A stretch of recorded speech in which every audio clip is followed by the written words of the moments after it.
Bismillahirrahmanirrahim. Assalamualaikum warahmatullahi wabarakatuh.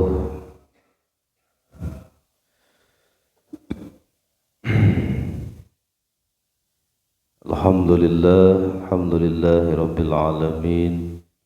Wal aqibatu lil muttaqin wala udwana illa 'alal zalimin.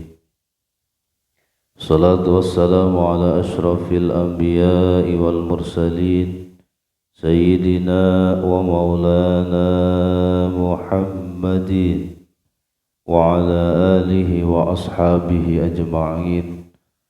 Amma ba'du fa ya ayyuhal hadirun hadirat rahimakumullah, ittaqullaha haqqa tuqatih wa la tamutunna illa wa antum muslimun. فقد قال الله تعالى في كتابه الكريم وهو أصدق القائلين أعوذ بالله من الشيطان الرجيم بسم الله الرحمن الرحيم يا أيها الذين آمنوا اتقوا الله ولتنظر نفس ما قدمت لغد واتقوا الله إن الله خبير بما تعملون. وقال النبي صلى الله عليه وسلم من خرج في طلب العلم وهو في سبيل الله حتى يرجع.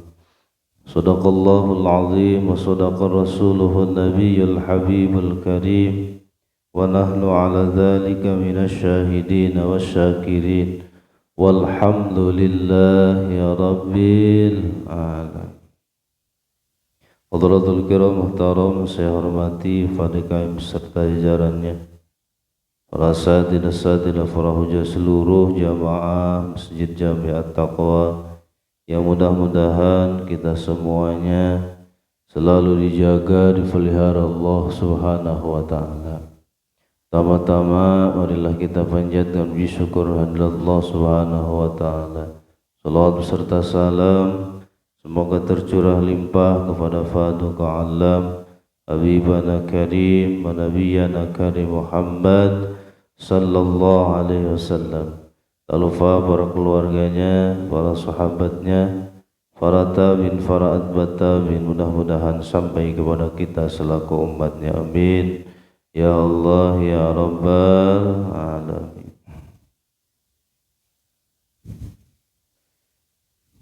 Marilah kita lanjutkan kembali kajian kita dalam kitab Nasahihul Ibad,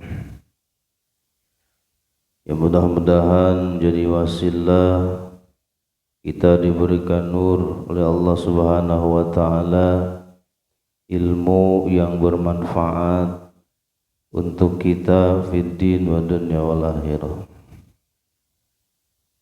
Ru'ya atau Ru'yan al-Ghazali fil manami. Ru'yal Ghazali, Imam Ghazali dimimpikan oleh sebagian orang, para ulama fil naumi, di dalam tidurnya.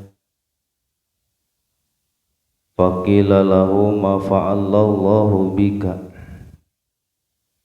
Dalam mimpinya sebagian ulama ini bertanya kepada Imam Al-Ghazali, ma fa'alallahu bika, apa yang telah Allah lakukan kepadamu? Faqala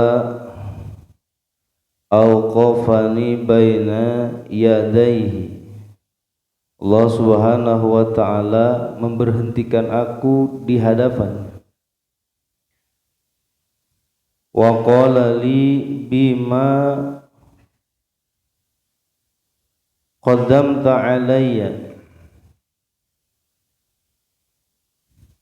Kemudian Allah Subhanahu wa taala bertanya kepadaku, bima qaddamta alayya, apa yang kau bawa untuk menghadap aku?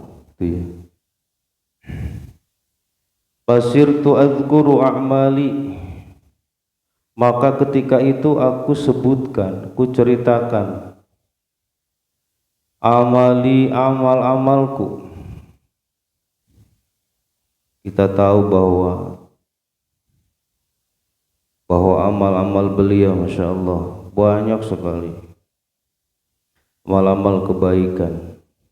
Faqala, Allah Subhanahu wa ta'ala kemudian berkata kembali, lam aqbilha, insyaallah, wa innama qabaltu minka data yaumin nazalat dubabatun ala midadi qalamika. Dikata Allah, aku tidak menerima amal-amalmu yang sangat banyak itu, tetapi yang aku terima darimu adalah dikisahkan pada satu hari turunlah seekor lalat ala midadi qalamika, yang turun, yang jatuh di atas tinta kolamu. Ternyata pada waktu beliau itu sedang mengarang, sedang mengarang kitab, tiba-tiba ada lalat yang hinggap di tintanya Imam Ghazali. Tujuan si lalat itu litashroba minhu, tujuannya dia ingin meminum sebagian tintanya Imam Ghazali. Insyaallah. Wa anta taktubu, dan engkau adalah sedang menulis. Fataraktal kitabata, serentak ketika engkau melihat ada seekor lalat yang hinggap di tintamu, yang ingin minum air tintamu, engkau tinggalkan menulis. Jadi didiemin dulu. Hatta akhadat hadzaha, sehingga si lalat ini kenyang. Sehingga si lalat ini kenyang. Nah, Imam Ghazali membiarkan lalat yang hinggap di tintanya tersebut rahmatan biha, karena merasa kasih sayang karena ngerasa rahmat, menyayangi kepada si lalat tadi. Masya Allah. Summa qala Allah Ta'ala, Allah Subhanahu wa Ta'ala kemudian mengatakan, umdu bi'abdi ilal jannah, duhai para malaikatku, teruskanlah bawa Imam Ghazali ilal jannah, menuju surga. Jadi ternyata rahmat Allah Subhanahu wa Ta'ala tiba kepada Imam Ghazali. Kenapa? Karena ternyata rahmatnya Imam Ghazali, kasih sayangnya Imam Ghazali mengasihi seekor lalat, bukan dengan sebab amal-amal beliau yang pasti kita tahu sangat banyak. Maka secuil kisah ini, sedikit kisah ini memberikan iktibar, pelajaran buat kita. Ternyata kita bisa masuk ke dalam surga itu bukan dengan amal kita, tetapi bi rahmatillah, dengan rahmat Allah Subhanahu wa Ta'ala.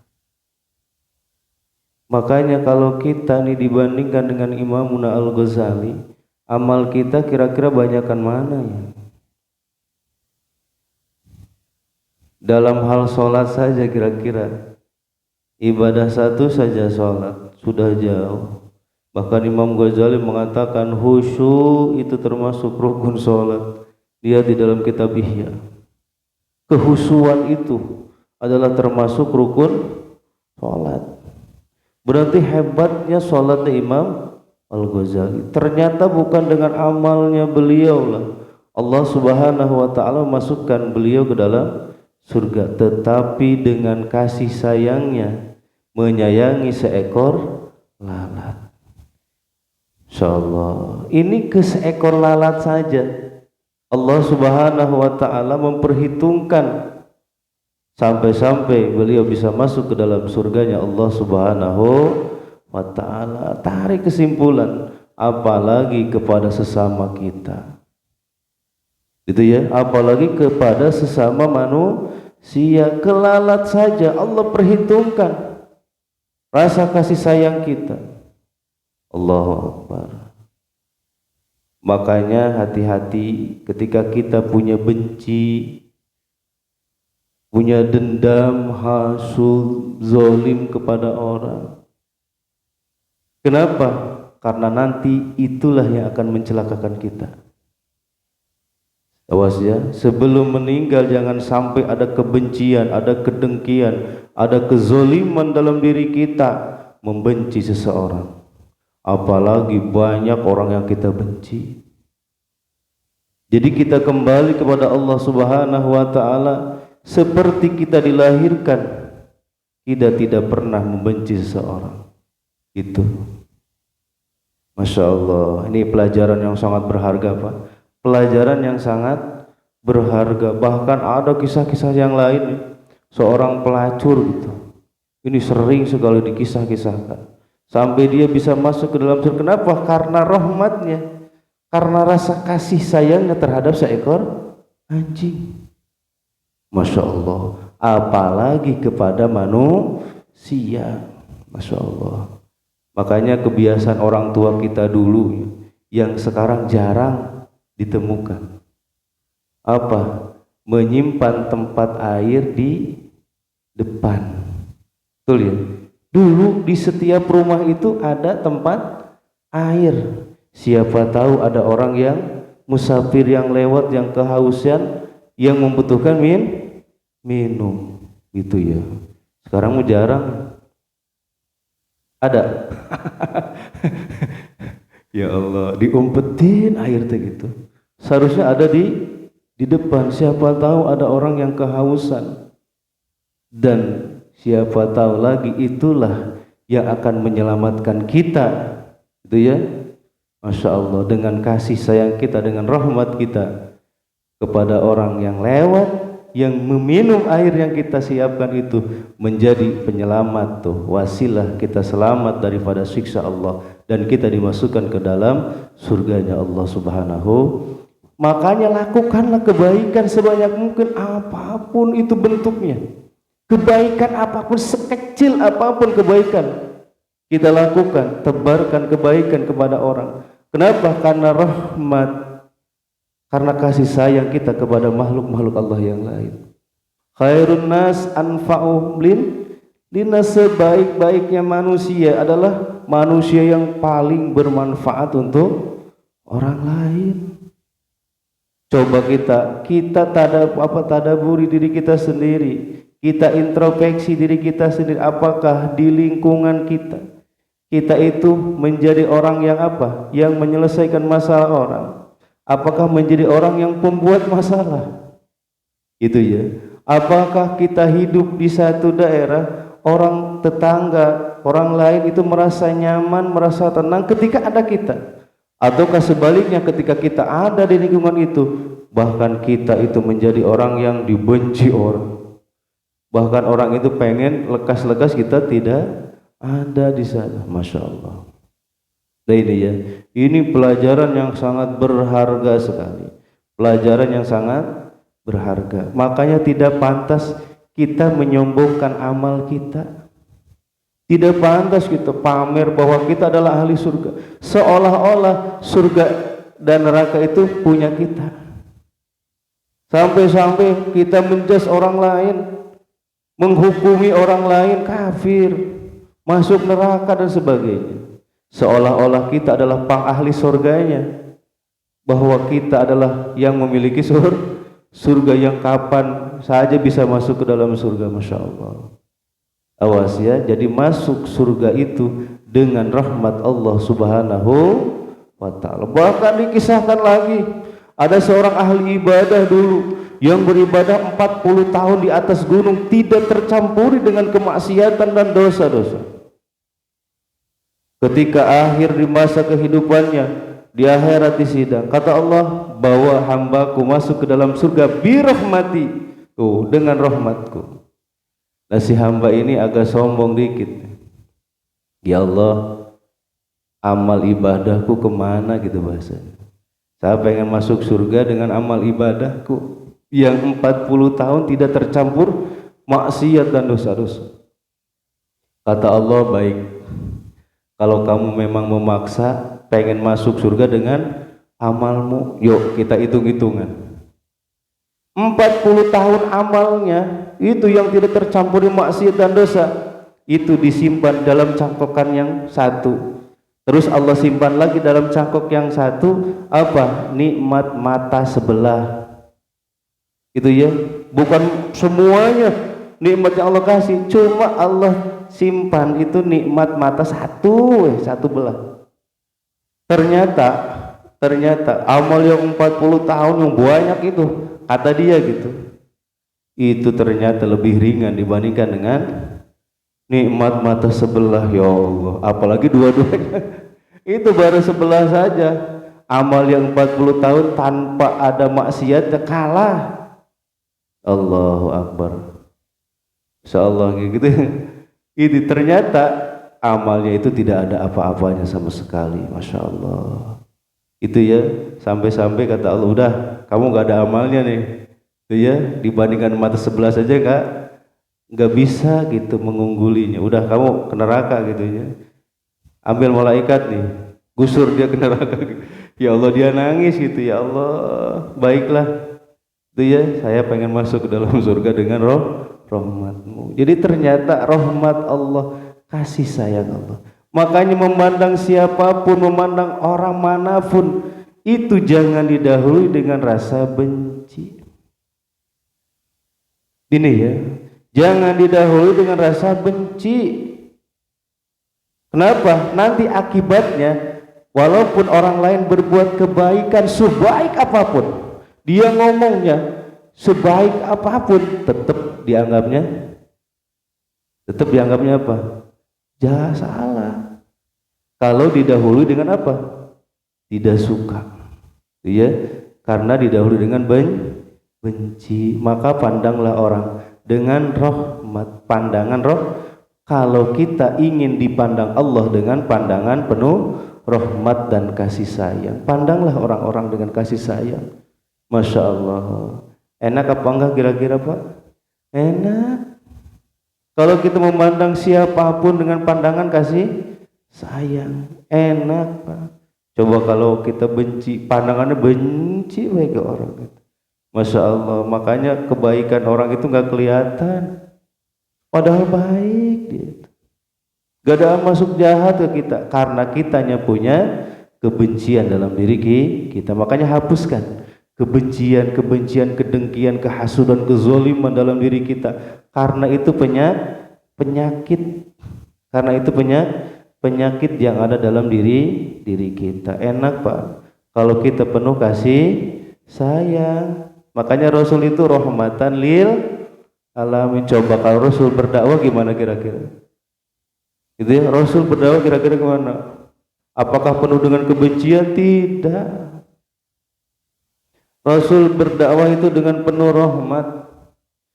Dikisahkan dulu kan ketika Rasul berdakwah ke Taif sampai berdarah-darah ya Pak. Dilemparin batu, dihina, dicaci maki sampai habis-habisan itu. Ya Allah. Sampai-sampai malaikat Jibal itu sampai berkata, wahai Habibullah, kasih Allah, kalau kamu inginkan, kalau kamu izinkan aku angkat gunung ini, aku akan timpakan ke kaum ini. Jangan. Fa innahum la ya'lamun. Kenapa? Karena mereka itu belum tahu.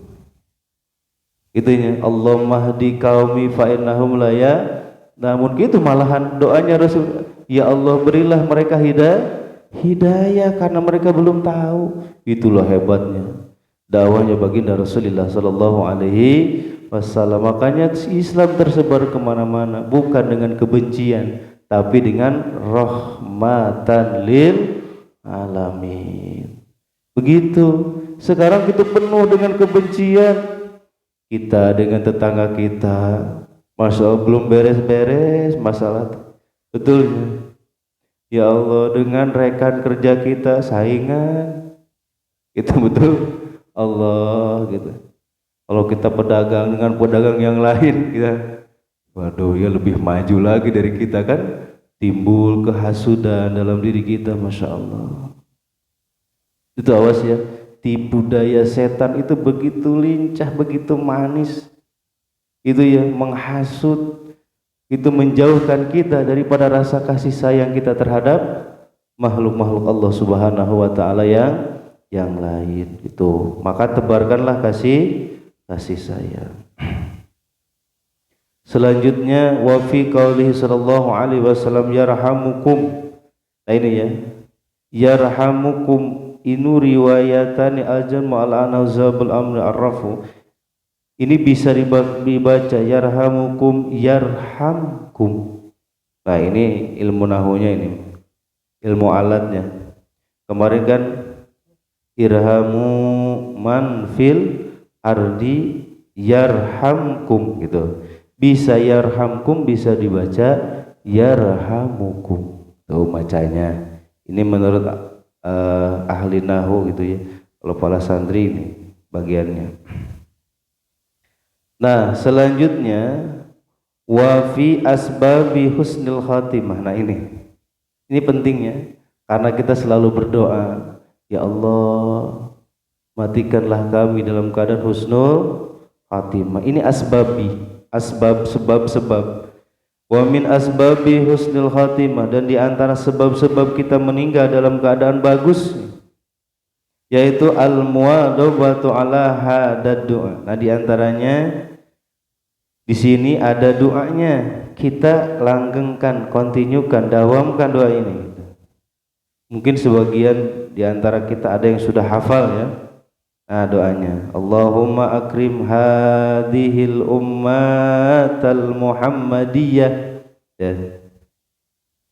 bijamili awaidika fid daraini ikraman liman ja'altaha min ummatihi sallallahu alaihi wasallam. Oh, pendek ya. Allahumma akrim hadhil ummatal muhammadiyah bijamili awaidika fid darain ikraman liman ja'altaha min ummatihi sallallahu alaihi wasallam. Hafal ya? Hafal. Allahumma akrim. Coba. Allahumma akrim hadhil ummat al-muhammadiyah bijamili awaidika fid daraini ikraman liman ja'altaha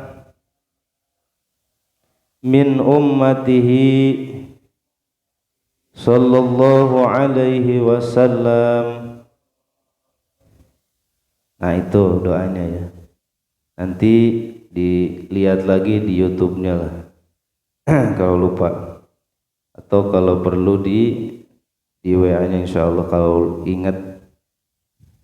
Wa minha selanjutnya ada lagi wa minha, di antara doa husnul khatimah al-muwadhabatu ala hadad doa, yaitu kita kontinyukan, langgengkan doa ini baina sunnati subhi wa fardihi. Nah, kalau yang tadi di mana saja ya, doa yang tadi mangga setelah selesai apa saja, doa apa saja tuh, sholat duhur mangga pakai doa itu, sholat asar dan sebagainya. Nah, kalau yang ini bacanya di antara sunat subuh dan fardu subuh ya. Wa huwa Allahumma, coba Allahumma ighfir li ummati Sayyidina Muhammad, Allahumma arham ummata Sayyidina Muhammad, Allahumma astur ummata Sayyidina Muhammad, Allahumma jbur ummata Sayyidina Muhammad. Allahumma aslih ummata Sayyidina Muhammad. Allahumma afi ummata Sayyidina Muhammad. Allahumma ihfaz ummata Sayyidina Muhammad. Allahumma arham ummata Sayyidina Muhammad rahmatan ammatan ya rabbal alamin. Allahumma ighfir li ummati Sayyidina Muhammad maghfiratan ammatan ya rabbal alamin. Allahumma farrij an ummati Sayyidina Muhammad farjan ajilan ya rabbal alamin. Oh, ini sering banyak ya, sering banyak di posting banyak ini ya. Ini doa-doa ini. Mudah-mudahan ini menjadi wasilah husnul khatimah. Yang kita inginkan dalam akhir daripada kehidupan kita adalah meninggal dalam keadaan baik, husnul khatimah. Ini yang cukup, mudah-mudahan ada manfaatnya, nambah iman takwa kita kepada Allah Subhanahu wa taala, dan mudah-mudahan Allah selalu melimpahkan rahmatnya dan juga keberkahannya untuk kita semuanya. Berkah sisa umur kita, berkah keturunan-keturunan kita, berkah keluarga kita, mudah-mudahan jadikan keluarga yang sakinah mawaddah rahmah. Hajat-hajat kita, niat-niat kita mudah-mudahan cepat dikabul ijabah Allah Subhanahu wa taala. Persangkutan-persangkutan di antara kita hakul adami, kesulitan kita hadapi, mudah-mudahan Allah memberikan kesabaran, ketabahan, ketawakalan, juga memberikan solusi jalan yang terbaik untuk kita semuanya. Terakhir, apabila ajal kita telah datang, mudah-mudahan ya Allah kami semuanya meninggal dunia dalam keadaan husnul khatimah. Amin ya Allah ya rabbal alamin. Sirrul Fatihah. A'udzu billahi minasyaitonir rajim. Bismillahirrahmanirrahim. Alhamdulillahirabbil alamin. Arrahmanir rahim. Maliki yaumiddin. Iyyaka na'budu wa iyyaka nasta'in. Ihdinas siratal mustaqim. Siratal ladzina an'amta 'alaihim ghairil maghdubi 'alaihim waladdallin. Raditu billahi rabba wa bil islami dina wa bi Muhammadin nabiyya.